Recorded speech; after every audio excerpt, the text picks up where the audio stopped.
Hi guys, Andrew here with headphones.com. Welcome to the Headphone Show, and today we're going to take a look at the HarmonicDyne Zeus. This is an over-ear open-back dynamic driver headphone that comes in anywhere between $320 and $350. Let's check it out.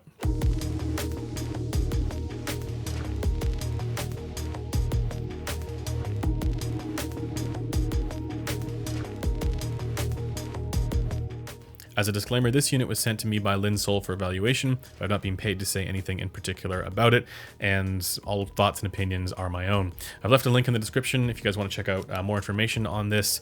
It's not an affiliate link, it's just that's where you can go and get it if you want it. And of course, if you guys want to deep dive into the measurements and see the rest of my thoughts there, I will have left a link in the description for the headphone community forum thread where you guys can check out what everybody else is saying about this as well. Now, on to the review. You guys know the drill. We'll be talking about the build quality, design, and comfort. We'll talk about the technical performance, the frequency response and tonal balance, give some comparisons, and ultimately give a conclusion as to whether or not this is worth it.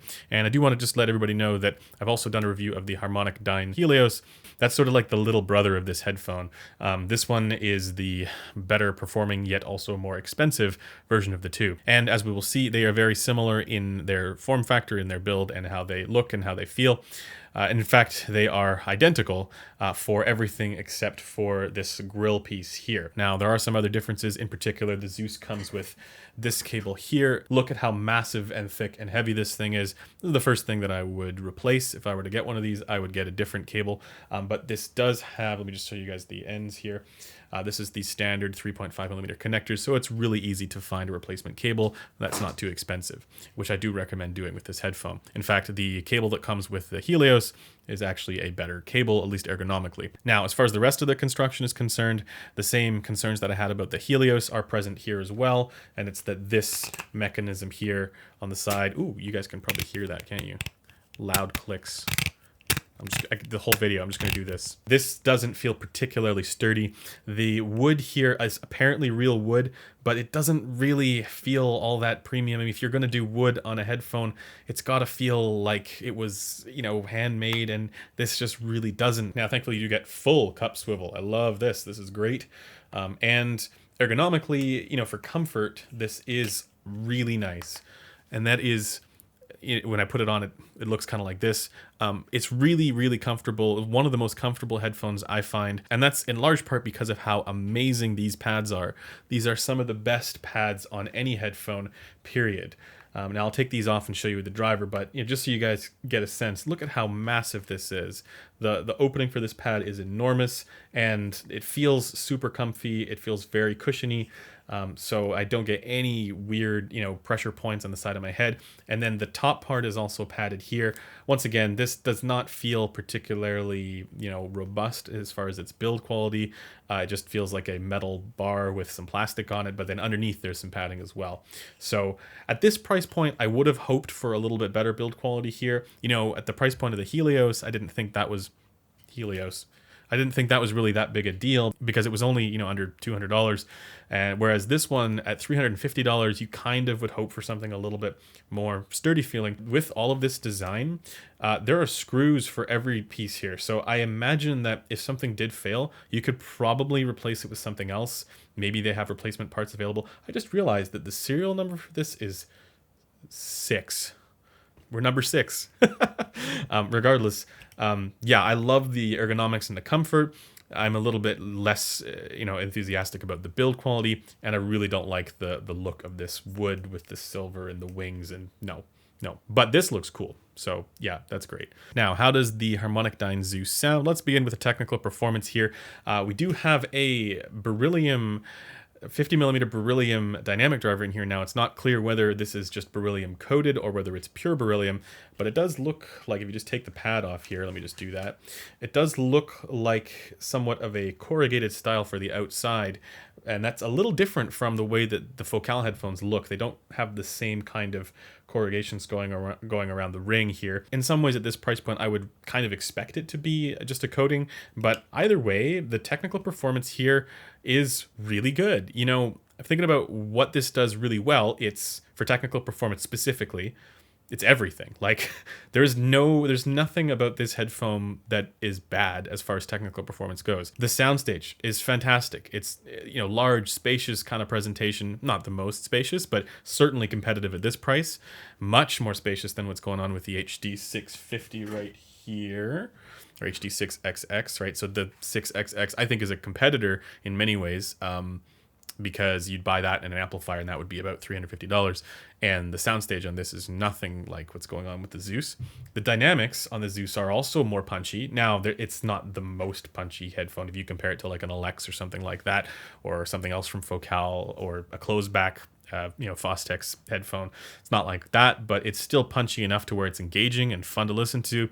It's reasonably fast sounding, and importantly, the detail here is excellent. I'm very impressed actually with the detail retrieval for this price.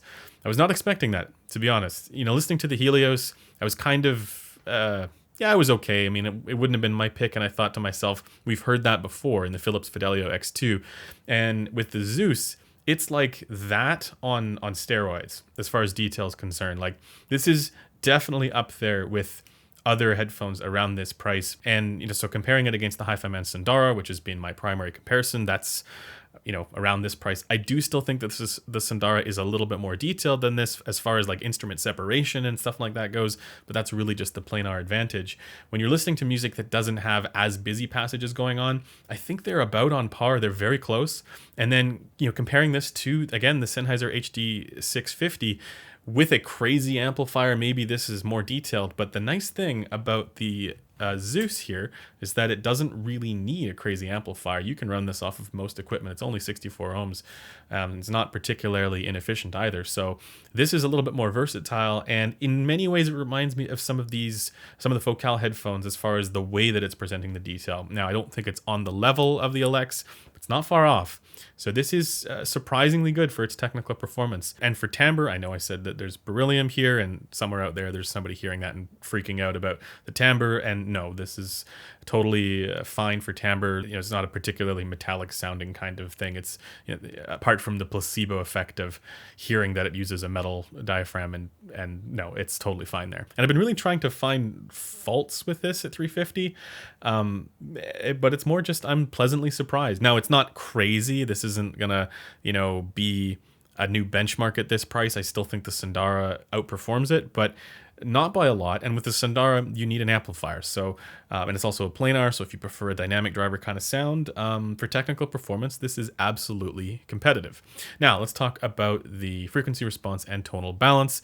And that's where, in my opinion, the HarmonicDyne Zeus takes a bit of a stumble, but that's for me and potentially not for you. So let me describe this a little bit here. And what I'm going to show you guys here is the frequency response as done on the Gros 43AG standardized measurement rig. And of course, if you are unfamiliar with how to read this stuff, I've done a whole video on that, which I encourage watching. But in general, we want the red line here to roughly or loosely match the dotted line or dashed line, which is the target. And you can see that the HarmonicDyne Zeus is fairly, I'm going to say V-shaped.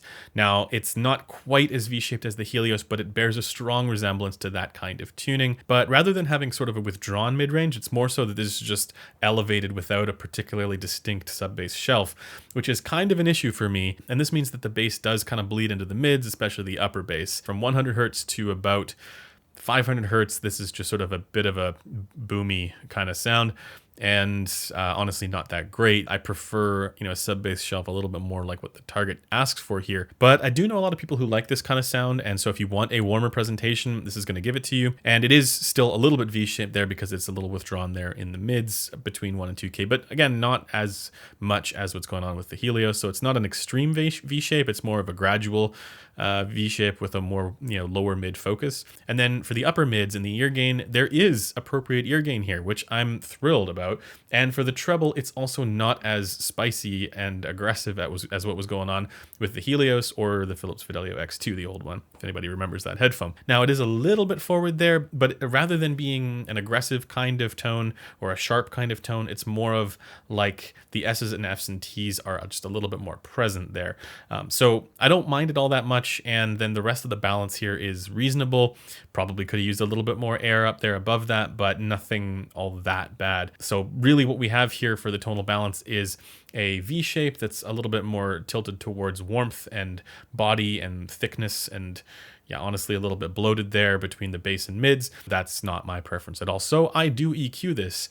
And when you EQ this to a more appropriate response, which I will have left my EQ profile in the forum thread down below if you guys are interested, it sounds really, really, really good. And importantly, this was a really easy headphone to EQ. And I measured it before and after, and I got it almost on the first try. It was almost there. You don't need to use a ton of filters or boost or cut anything, all that extreme. It's more just sort of fixing that little bit bloated lower mid to bass ratio there, and then making it so that treble is a little more filled in and even, but even that is more just an option. I think it's not a requirement. Okay, let's do some comparisons now. Compared to the Hi-Fi-Man Sundara, if you want a more reference neutral kind of sound, I don't think there's really any headphone better than the Sundara at that. That is basically as neutral as it gets, as reference as it gets at the $350 price point. So if you like that neutral reference kind of sound, the Sundara is going to be the better pick. Just keep in mind that with the Sundara, you absolutely do need an amplifier of some kind to get the most out of it. Whereas with the Zeus, yes, it does better off of an amplifier, but you don't really need one. It's not as much of a requirement. You can definitely run this off of a much wider range of equipment, and it'll be just fine. And of course, while the detail I think is competitive, and so is the soundstage and all the rest of its technical aspects, the tuning here is definitely more on the fun flavored kind of side of things. Now, compared to the Sennheiser HD650 or HD6XX, that's been my other primary comparison here. Once again, you do need an amplifier for this headphone, but it works out to being around the same price if you get like a DAC amp combo. And yeah, the soundstage on the Zeus is far better than the HD6XX. If you're pairing a HD6XX with like a tube amp, or there's all kinds of different source pairings that people are doing with the HD6XX that make it scale. And I know that's a bit of a question mark there as far as the objectivist crowd goes. But honestly, if you try it, you'll know what I'm talking about. And running it off of some of these crazy amplifiers, I do think the detail ends up being better on the HD6 series. Now, running the HD650 off of an amplifier source that would be competitive with what the price point for the Zeus would require, so around $100, something like that, the detail retrieval on the Zeus is absolutely competitive. But yeah, it could really benefit from EQ more so than the HD6 series if you're not into that V-shaped kind of sound. Again, the 6XX is warm, but it's not as warm as what's going on with the Zeus. The Zeus is noticeably more bloomy there in the lower mids and in the upper bass. And lastly, compared to the HarmonicDyne Helios, which is the much less expensive little brother, it's the same. They're the same size, but you know what I mean. I do think that the tuning on the Zeus is a little better. And then, of course, the Helios is nowhere near as detailed or as precise for its imaging. I thought it was okay for a V-shaped kind of sound, but for the Helios, it made me just want to not listen because the detail just wasn't as competitive with other headphones like the HD6XX. And this is. So this is definitely a step up from the Helios, and not just in terms of technical performance, but it's a little bit more refined there in the treble. It's not as spicy. All right, so let me give a conclusion here. Is the HarmonicDyne Zeus worth it? At $350 or $300, whatever it ends up being, if you already own an amplifier, the Hi-Fi-Man Sundara is going to still be the better choice, especially if you're looking for a more reference kind of sound. But if you aren't looking for a reference kind of sound, or if you're a little bit apprehensive about buying an amplifier, or spending the extra $200 to get it, and this is kind of where you max out as far as your budget is concerned, yeah, this is a ton of fun. I'm actually really surprised at how much I like this headphone, especially after my EQ. Yeah, I do absolutely recommend it. Anyways, that does it for this review. Thanks for taking the time to watch it, and I will see you guys in the next one. Bye for now.